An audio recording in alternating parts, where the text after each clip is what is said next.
One of the people that I heard speak once talked about what it's like to be addicted to drugs and alcohol. He said that his mother asked him, like, why can't you just stop? Like, what makes this fun? Why continue? And he said, for him, it was like, if you could imagine going into a swimming pool and holding your head underwater and fighting to breathe, like knowing that you just need to breathe to live. Like, no matter anything that's going on around you, all you can focus on is getting that next breath, because that's what it's going to take to survive. And like, for me, that's what drugs and alcohol did. Was when I would stop using, I wanted to tear my skin from my bones. I mean, everything in my body said I need more drugs and alcohol. And it wasn't that I didn't love my friends or didn't love my family or didn't love my son, but I have to have drugs and alcohol to survive.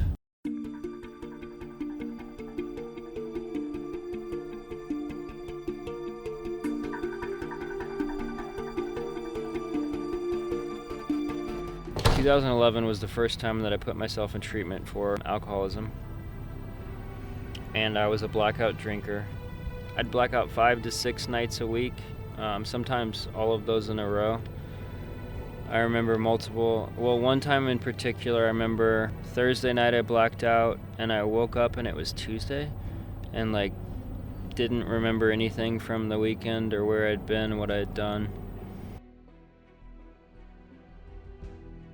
I didn't realize that I had a problem drinking until I couldn't use a spoon anymore. Like I remember sitting at a Vietnamese restaurant and I was eating soup, or I ordered soup, and I had a spoon and my hands were shaking, and like I never saw my hands shake, but I couldn't make it stop. And so I put myself in treatment. I went to a doctor and I said I need help, and they asked me a bunch of questions about all the drugs that I like, which is all of them. It was going to be a week or two before I would go to treatment, and so I asked them, should I stop drinking? And they told me that if I stop drinking right now, I'm going to die. And I didn't understand that the body could create an actual physical dependence on alcohol, that it could kill you. For the amount that I was drinking, if I stopped cold turkey on my own without medication, I would die. And that first detox was 17 days long in treatment out of 30. It was pretty intense. You know, for me, I didn't want a different life. I was pretty happy right where I was at because it was all that I knew. I had so many things stacked up against me. I mean, I had a credit score that barely went over 500, which is like way down there. I had, like I said, I had no ID card, I had no debit card, I didn't have a license, I was on probation. I had violated probation twice recently, and they told me that if I did it again, I'd be going to prison. I really wasn't too concerned about tomorrow or next week or next year, because I believed what everyone said. Like, I believed I was going to prison. I believed that I was an addict, an alcoholic, and that was my life sentence. That was, if you had a picture of Justin Hepler in the encyclopedia, it would show like a convicted felon with nothing really to live for. So I would not have believed that my life would look any different, because that's all I ever knew. That was everything to me. Until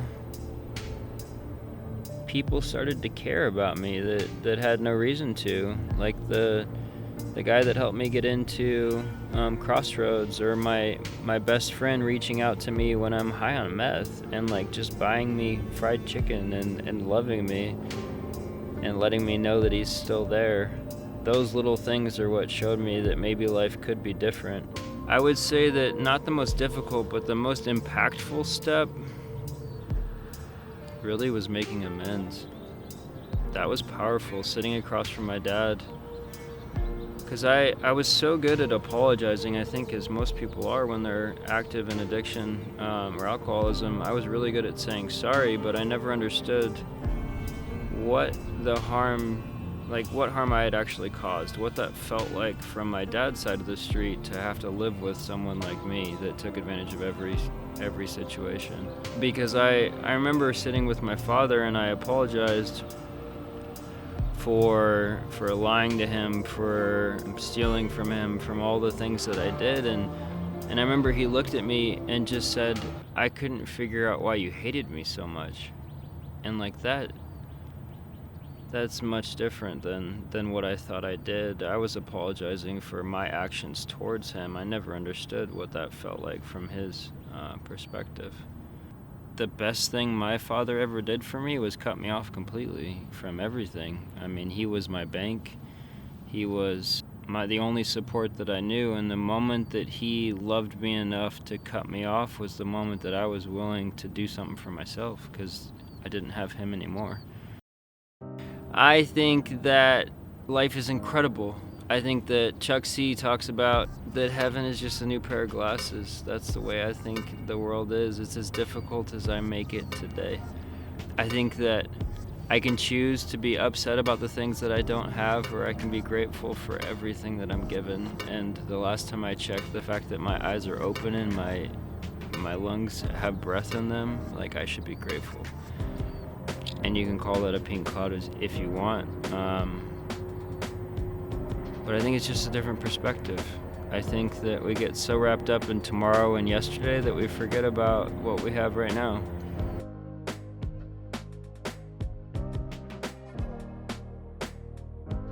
So today, I work for a homeless shelter, and I get to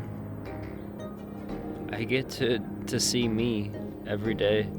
I get to remember what it feels like to have nothing, because 18 months ago I was homeless and I didn't have anywhere to go, and I had no idea what the future could possibly have in store for me, because I was so consumed in the moment.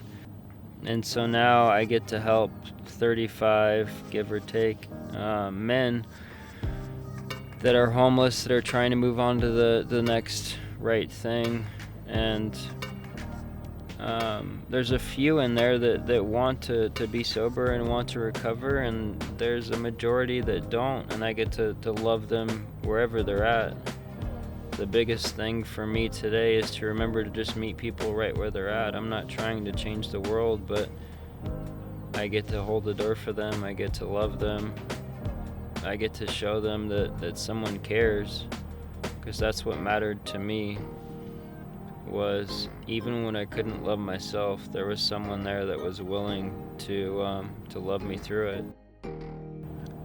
The book says that I'm working to be happy, joyous, and free. Like, I got sober to be free, not to be like wrapped into some box that I have to act or think some certain way. I think that as long as I remain grateful, then life's incredible. So I'm happy for a pink cloud.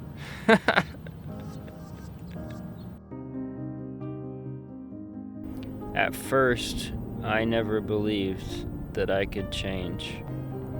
But over time, I started to see little things changing, and I believed that maybe I could have what he has or she has. Maybe the guy with 20 years, maybe I can learn from him. Maybe it is possible to recover if I'm willing to listen.